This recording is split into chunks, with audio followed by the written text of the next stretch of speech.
So we have a building with a height of 14 meters and its shadow that it casts is 16 meters. So here is one triangle. And then it also tells us that we have a taller building that cast a 24-meter shadow. Now, this building is taller. How much taller? We don't know. That's what we're trying to find out, right? So, but what I do know is that the shadow that it casts is 24 meters long. What I don't know is its height. You don't necessarily have to draw a picture for this, but usually it helps when you're looking at similar figures to draw what the figures would look like. So here's one building. It's 14 meters tall. Here's a second building. Not really sure how tall it is, but we do know that its shadow that it casts is 24 meters. So we can write a proportion. 16 corresponds to 24 because they are both what? What are they? Well, yeah, but that doesn't why they're corresponding. Guys, why are they corresponding? Same. Okay, they're the same side. Remember, similar figures, corresponding sides are the ones that are the same part of the shape. These are the same part of this triangle. They're the base. They're both the shadow of the thing. So I can write it as 16 to 24, or I can write it as 24 to 16. It doesn't matter whichever way you want to set it up. Now, my other ratio is going to be comparing 14 and x. If I set my ratio up as 16 to 24, what should this ratio be? No, 14 to x. 14 to x. That will mess you up. Those are not corresponding sides. If I set it up like this, then my second ratio should be x to 14 because I'm doing this side to this side, so the bigger side to the smaller side, so I should also do bigger to smaller. So this is x to 14.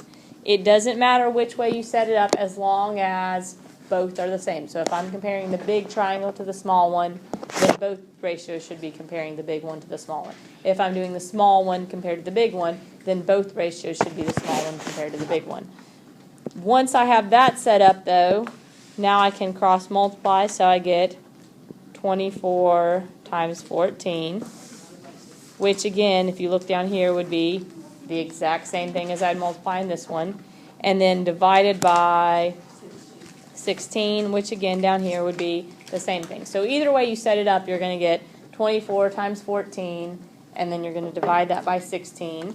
So if I do 24 times 14, and then I divide it by 16, that gives me 21. So the second building is 21 meters tall. All right, Eva, what did you say, number 4? 3? Okay. So number 3, we're looking at a rectangular garden. It says we have 2 rectangular gardens at the right. They're similar in shape. So they're not just rectangles, they are similar rectangles. So we have one that looks like this and one that looks like this. We're given that this length is 42 feet and this length is 54 feet. We're given that this length is 36 feet and this length is, we don't know. So it says how wide is the smaller garden, so that's our unknown. Now, my corresponding sides here. 54 corresponds to 36. Why? Okay. And remember, don't look at it, oh, well, they're both on the bottom, because remember, you could turn one, but they're both the long side, right? If you look at this rectangle, this is the longer side and the width is the shorter side, right? And look at this one, longer side, shorter side, right? So if I look at it, I can see that in both of them, those are the longer side. So again, I can write my ratio as 36 to 54, or I can write it as 54 to 36, whichever I want. I'm going to do 36 to 54. So if I do 36 to 54, what should my second ratio be? Justin? Question mark. Question mark to 42, although I'll replace question mark with X or A or B or C or whatever variable you want. Okay, so X to 42. Again, the important thing there being X goes on top because 36 went on top, right? If the number from this rectangle is on top of one fraction, then the other number from this rectangle needs to be on top of the other. Okay? 54 is on bottom, so 42 should also be on bottom, right? So we get this proportion, which means then to solve it, I do 36 times 42. And I divide that by 54. So 36 times 42 gives me 1,512. Divided by 54 gives me 28. So this rectangle would be 28 feet wide. That's how wide the smaller of the two gardens is. All right. Let's talk about today's assignment, which is really kind of more of the same. All right, if we look, today what we're looking at is scale models and scale drawings. Okay, if any of you, has anyone ever built like a little replica scale model cars? Okay, all right. If you ever build those, they are very real to life. They make everything the same as the actual car. They just shrink it down, right? Which means that it has to be proportional, okay? It's a similar figure. It's going to look the same, just be smaller, okay? So when they build them to a certain scale. The scale is what length, like if you measured the door on the little model car, and if the scale was, 1 to 5, that means every 1 inch on the model car represents, 5 feet on the actual car. Then you would multiply times 5, and that would give you the actual size. Now, if we look, we have here an example of a model car here. It says the length of the model car is 9 inches. The length of the actual car is 162 inches. So if I'm going to write a scale for that, I'm going to compare the model to the actual. So 9 inches compared to 162 inches. And then we're going to simplify it. Now, you can do this by dividing by 9 on top and dividing by 9 on bottom. An easy way for you all to do it, put it in your calculator. If you put the fraction 9 over 162 in your calculator and hit enter, it will spit out 1/18. Now, when I am writing scale, I do not have to write inches here because since they're both in inches, 1/18, it could be 1 foot in the model car would represent 1 foot of length in the actual car. 1 centimeter of length in the model car would represent 18 centimeters of length in the actual car, okay? So it doesn't matter what unit of measurement is, as long as they're both the same. Notice these are both in inches. then when I do my scale, I don't have to include units anymore, because this is telling me that how does my actual car compare to my model car? It is 18 times the size, because every 1 unit in the model is the same as 18 in the actual. It's 18 times as big. So that gives us our scale factor, okay? If you know the scale factor, you can use a proportion to find the dimensions. So let's look at the second example they have here. It has the scale factor of a model train set is 1 to 87. So 1 to 87, that means how big is the actual train compared to the model train? If the scale is 1 to 87, it's 87 times as big, right? Because every 1 unit in the little toy train represents 87. So if the toy train is, 1 inch long, then the actual train is 87 inches long, right? If the little toy train is 2 inches long, then the actual train is 2 times 87, right? So it's 87 times as big. It says a piece of track on the model train set is 8 inches long. Now, the important thing to know when we are doing scale is that this number up here always represents the model. And this number down here always represents the actual. So we're always comparing the scale drawing, the model train, the, model toy car, the map, whatever the scaled down version is, we're comparing that compared to the actual. So if I want to write a proportion, what needs to go on top?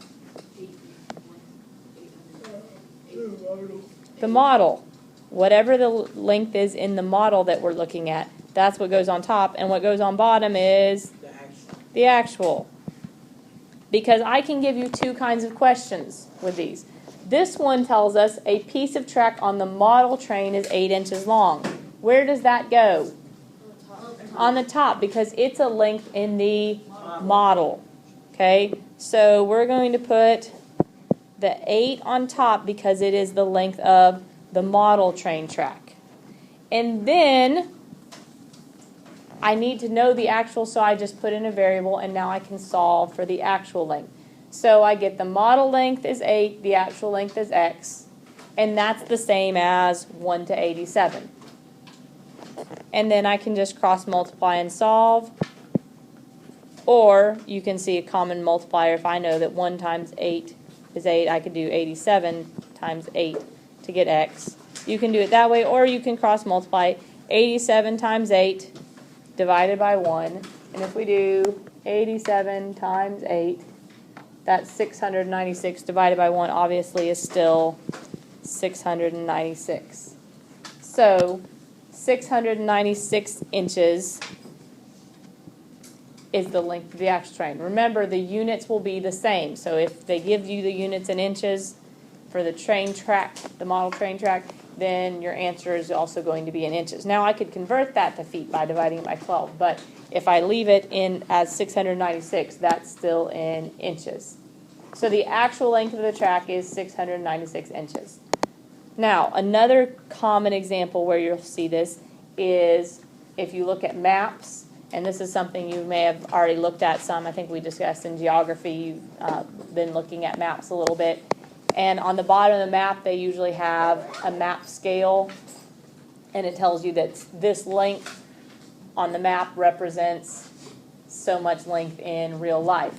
Because obviously you could have different size maps. I could have, if anyone's ever, your parents probably don't even have them anymore now that there's GPS, but you used to be able to buy a map of like a state, like Tennessee, and it was like a big fold-out map, and it was, you'd get it out, and it would be, like this big across and this tall, and it's the map of Tennessee. But I could also get a map of Tennessee that's like yay big, right?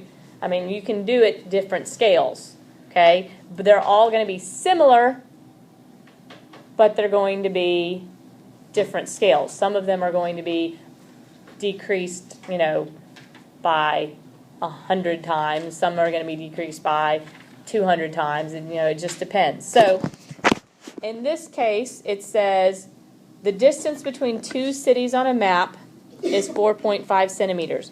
Now, is that our model or our actual there that they're giving us? It says the distance between two cities on a map is 4.5 centimeters. Right, this isn't the real life distance, this is on the map, which is our model, right? It's modeling the real life place. So that means 4.5 is going to be the top number. And we don't know the actual distance, but we do know the map scale. The scale is 1 centimeter. Now this is important because here they are actually using two different units. So 1 centimeter equals 40 miles, which means X is going to be measured in miles because it's the bottom number, just like 40 is the bottom number. So now I can still cross multiply and solve. So I do 4.5 times 40 divided by 1. If I do that, 4.5 times 40 gives me 180. 180 divided by 1 is still 180.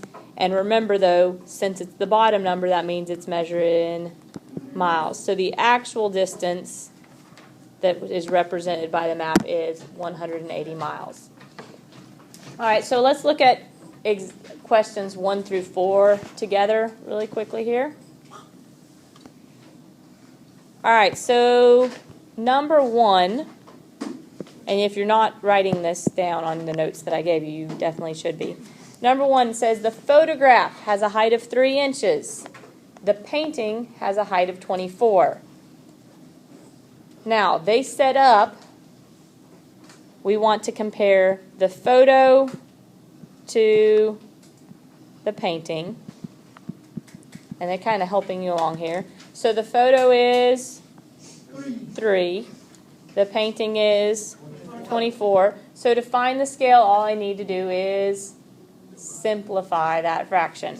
And remember, you can either find a common divisor, 3, both of these are divisible by 3, or you can put it in your calculator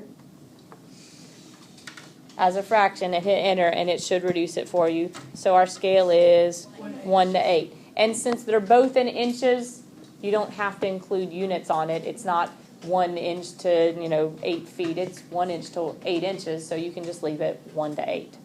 So that's going to be our scale factor.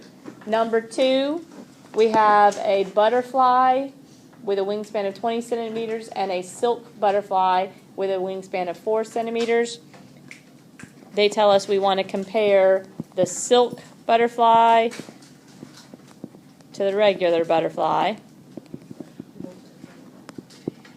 So what goes on top, what goes on bottom? 20 on the bottom. Right. 4 centimeters on top, 20 centimeters on bottom. And again, we can simplify it. If you know that it has a common factor of 4, you can divide by 4 and get 1/5. Or you can put 4 over 20 in your calculator, hit enter, and it will give you 1/5. Do I need to include units? No, because it is centimeters compared to centimeters. If they have the same unit, you can leave unit off in your scale factor. All right, numbers 3 and 4, we're actually using the scale factor instead of finding it. So 1 and 2 is finding scale factor. 3, we're using scale factor. It says on a scale drawing, the scale factor is 1 to 12. Remember, 1 is the model, and 12 is the actual.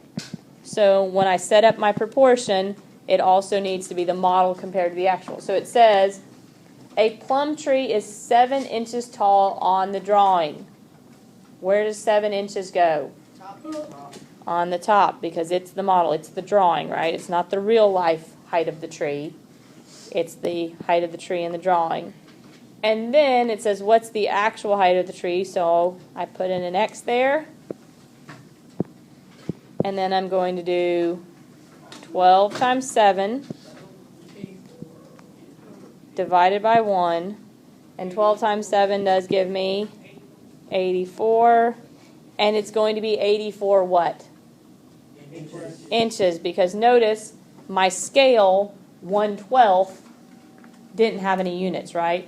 Which means that it's comparing 1 of some unit to 12 of that exact same unit. So since 7 was in inches, 84 should also be in inches.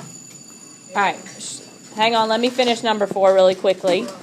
4, we've got a road map. The distance between two cities is 2.5 inches. So that's going to be our model. The map scale is 1 inch to 30 miles. Only difference here, guys, is we're comparing inches to miles, which means X is going to be in miles. From there, cross multiply and solve. The back of this is your homework. Make sure and get it done tonight.